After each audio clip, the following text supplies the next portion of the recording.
Bonjour tout le monde. Ça fait bizarre de dire ça alors qu'il n'y a encore personne et que je ne suis même pas sûre qu'il y ait un jour quelqu'un pour écouter ce que j'ai à dire. Pourquoi créer une chaîne de plus? Il y en a déjà d'excellentes qui diffusent sous diverses formes les outils de la pensée rationnelle et qui portent sur notre société un regard critique, fondé sur le scepticisme scientifique. Mais certains thèmes n'y sont pas ou peu abordés.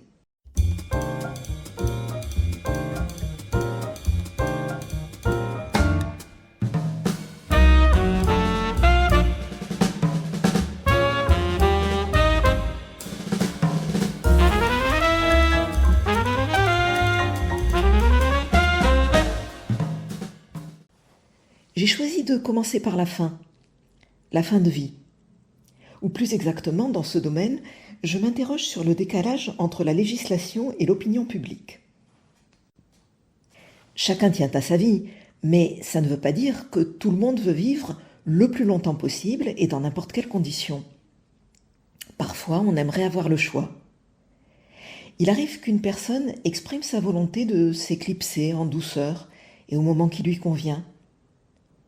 Cette attitude se distingue d'une crise suicidaire par son caractère lucide, stable, raisonné et par sa motivation d'intérêt propre. Certains pays ont fixé un cadre juridique qui est utilisé dans 1 à 5% des décès. Concrètement, l'euthanasie consiste à injecter au patient, à sa demande, un produit qui provoque une mort indolore en quelques minutes. Dans le cas d'un suicide assisté, c'est l'intéressé qui actionne le curseur de la perfusion. Le produit peut aussi être bu, mais il paraît que c'est très amer.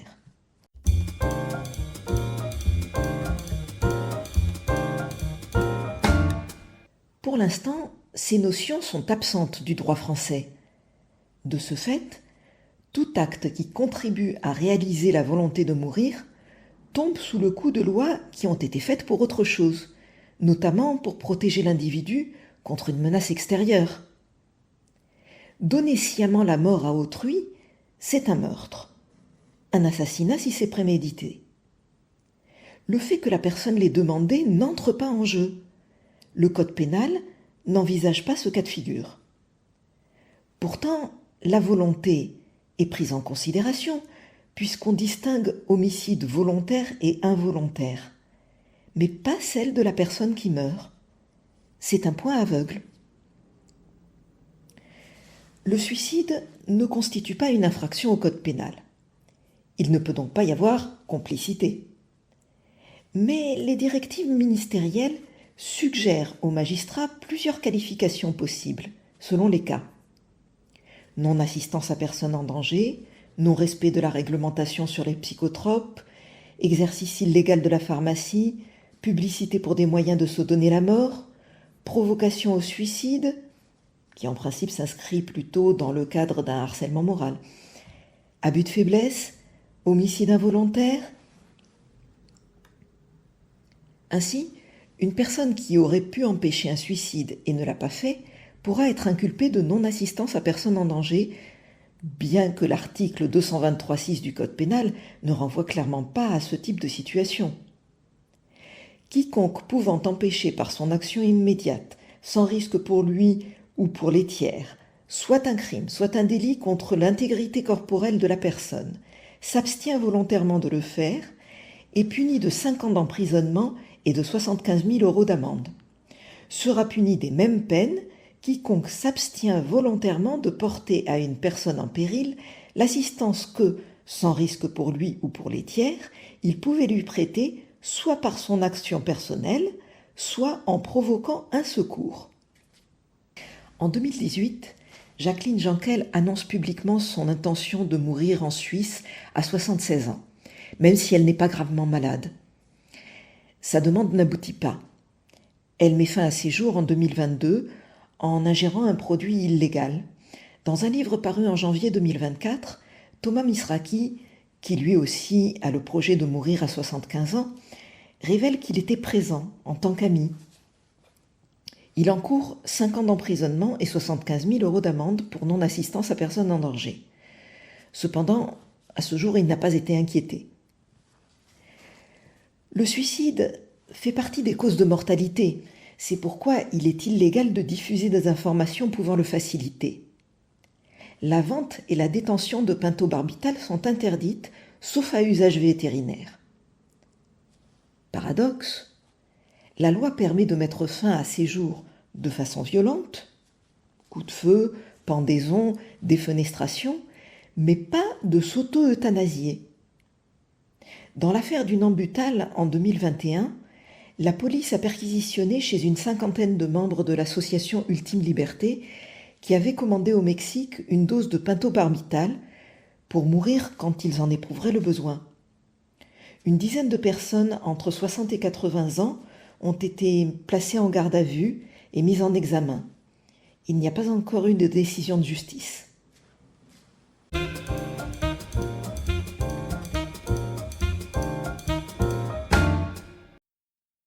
Dans le domaine médical, le patient a le droit d'être informé de son état, de refuser un traitement, de recevoir des soins palliatifs et de laisser des directives anticipées contre l'acharnement thérapeutique au cas où il ne serait plus en mesure de s'exprimer. Pour ces dernières heures ou ces tout derniers jours, il peut demander une sédation profonde et continue. C'est la loi Claeys-Leonetti de 2016. De son côté, le médecin est libre de refuser. C'est la clause de conscience. En résumé, depuis 40 ans, la loi évolue à petits pas vers une prise en compte de la qualité de vie du malade et de son point de vue, dans des décisions qui, par défaut, appartiennent toujours aux médecins. Certains d'entre eux pratiquent des euthanasies discrètes dans les cas extrêmes. Beaucoup de gens en sont satisfaits et ça a sans doute contribué à l'impression qu'il n'était pas urgent de légiférer. Dommage pour les autres, comme dans les affaires Humbert et Bonnemaison.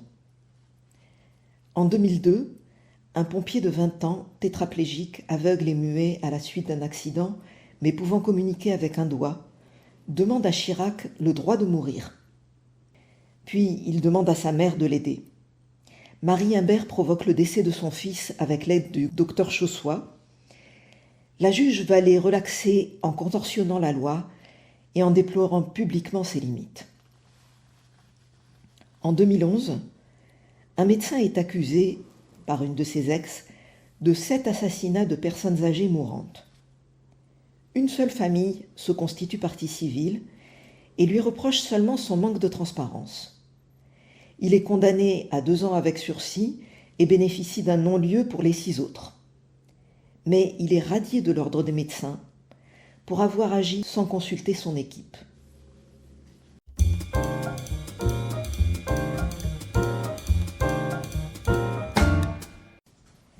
La première proposition de loi pour le droit à une IVV, interruption volontaire de vie, date de 1978, 3 ans après l'IVG. Il y en a eu beaucoup d'autres. Olivier Falorni vient d'en proposer une à l'Assemblée nationale. Il était déjà l'auteur d'un texte qui a failli être voté en 2021, mais quelques députés LR avaient fait de l'obstruction. En voici le contenu.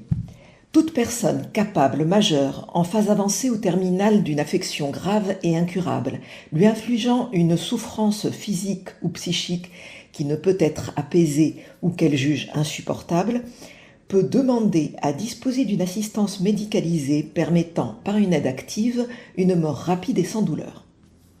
Si le médecin traitant refuse, il doit orienter le patient vers un confrère. Un collège de 3 médecins s'assure de la réalité de sa situation médicale et vérifie lors d'un entretien avec la personne malade le caractère libre, éclairé et réfléchi de la demande présentée. Ce texte a le mérite d'admettre que ce choix puisse ne pas être dû à un égarement. Mais on retrouve les mêmes présupposés que dans les lois actuelles. La volonté de mourir est indissociable de la maladie. La qualité de vie se résume à un niveau de souffrance tolérable et toutes les questions sur la vie, la mort et même le libre arbitre relèvent de la médecine. Quant au projet de loi présenté par le gouvernement en 2024 et réduit à néant par la dissolution de l'Assemblée, il était aussi restrictif que possible. L'aide à mourir consistait en un suicide assisté, accessible uniquement en cas de maladie mortelle incurable, avec des souffrances physiques insupportable et une espérance de vie inférieure à 1 an, ce qui excluait toute demande motivée par une perte d'autonomie ou une maladie évolutive.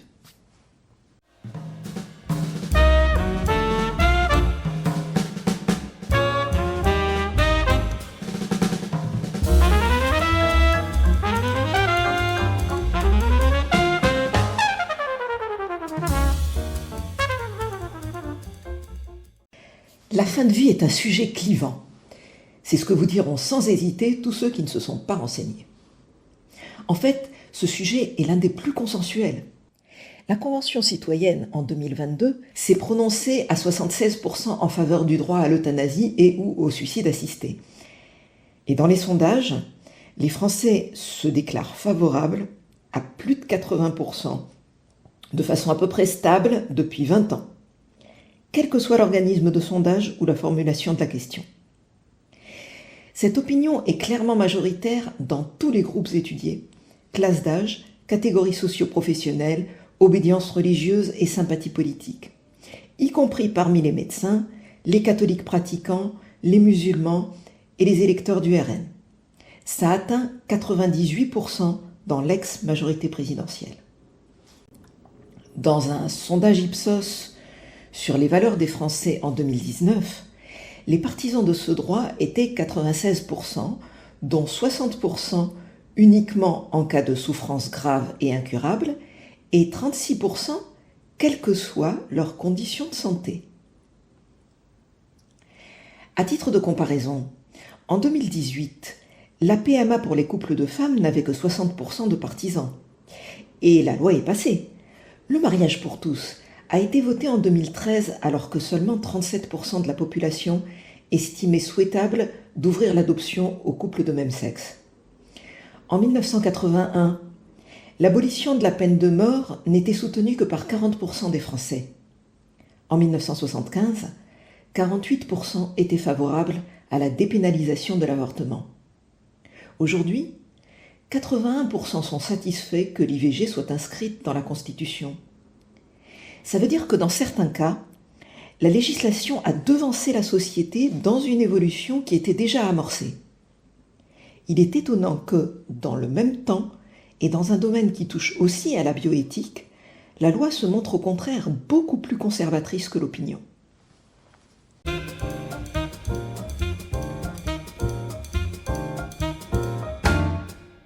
Pourquoi ce décalage ?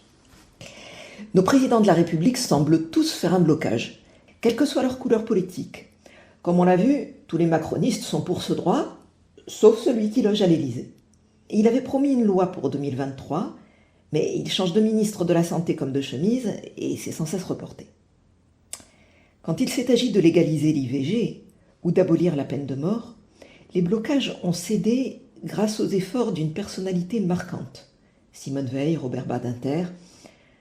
Je crois que le libre choix en fin de vie n'a pas trouvé son champion. Mais qu'est-ce qui coince au juste ? Certains juristes voient une difficulté dans l'indisponibilité du corps humain. Mais ce principe, instauré par la Cour de cassation, n'a jamais empêché personne de disposer librement de son corps, tant qu'il ne s'agit pas de vendre ses organes ou de jouer à Squid Games. Du point de vue éthique, cette question est comparable au droit à l'IVG, en moins compliqué vu qu'il n'y a pas d'embryon. Un droit sur son propre corps, c'est une possibilité qui est là en cas de besoin. Ceux qui ne veulent pas y recourir, ça ne leur enlève rien. Il ne faudrait pas qu'une nouvelle norme sociale suscite des pressions sur les vieux, les malades, les handicapés ou encore les pauvres. Mais rien de tel ne s'est produit dans les pays qui ont légiféré sur la fin de vie. Car le principe n'est pas nouveau. Dans tous les autres domaines, on trouve normal que l'individu prenne sa vie en main. Le choix dominant en matière de fin de vie, ça reste le plus tard possible. Serait-ce le vertige du législateur au bord du vide juridique ? Les quelques réformes qui sont passées ont été suscitées par des affaires retentissantes. Christine Malèvre, Vincent Imbert, Chantal Sébir, Alain Koch, Vincent Lambert. Changer des lois qui sont sous-tendues par des impensés, Ça exige une prise de conscience, une remise en question. Certaines valeurs progressent dans notre société et se heurtent à des lois qui ont été rédigées dans un contexte différent. Mais sur le fond, elles sont compatibles. Qualité de vie et droit à la vie, libre disposition de son corps et non-marchandisation du corps humain, autodétermination individuelle et intérêt général, diversité et universalité. La classe politique y est pour quelque chose, mais les citoyens aussi. On voit peu de manifs pour le choix en fin de vie.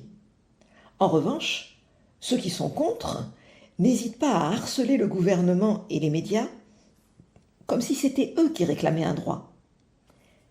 Quant à ceux qui sont immédiatement concernés, ils ne sont pas en état de descendre dans la rue, ni de faire du lobbying. ADMD, Ultime Liberté, Le Choix, ce sont au total 80 000 adhérents qui aident les malades et tiennent un registre national des directives anticipées. Il n'est pas nécessaire de sensibiliser la population qui est déjà convaincue, mais elle pourrait faire plus pour alerter les médias et maintenir la pression sur l'exécutif. Le consensus populaire sur ce sujet est méconnu. Certes, il est légitime de donner la parole à tous les points de vue, mais pas de les placer sur un même plan, en répétant systématiquement que ce sujet sensible divise l'opinion. À chaque report du projet de loi, une même phrase, qui renvoie dos à dos les deux camps, a été reprise à l'identique dans Le Parisien, Libération, Le Point, Mediapart, Sud-Ouest, La Voix du Nord, Le Télégramme, 20 minutes, Le Monde, TF1, RMC. En clair, aucun journaliste n'est en charge de ce dossier. Si l'immense majorité des Français sont favorables à une mort choisie, ils sont aussi une majorité à penser que ce n'est pas un sujet prioritaire. Loin derrière le pouvoir d'achat, l'éducation, la politique migratoire, le changement climatique, les crises internationales, ce dossier n'arrive jamais sur le dessus de la pile. Malgré tout, le gouvernement Attal s'était enfin décidé. La dissolution de l'Assemblée nationale a balayé en un instant tout le chemin parcouru. Projet de loi, commission parlementaire, débat, vote sur le principe de l'aide à mourir, tout est à refaire. Et le nouveau Front populaire n'en dit pas un mot dans son programme. Serait-ce simplement que le choix en fin de vie n'est pas une thématique à la mode? Au moment où j'enregistre, j'apprends qu'Olivier Falorni a déposé une nouvelle proposition de loi. J'espère que, comme moi, vous lui adresserez votre soutien.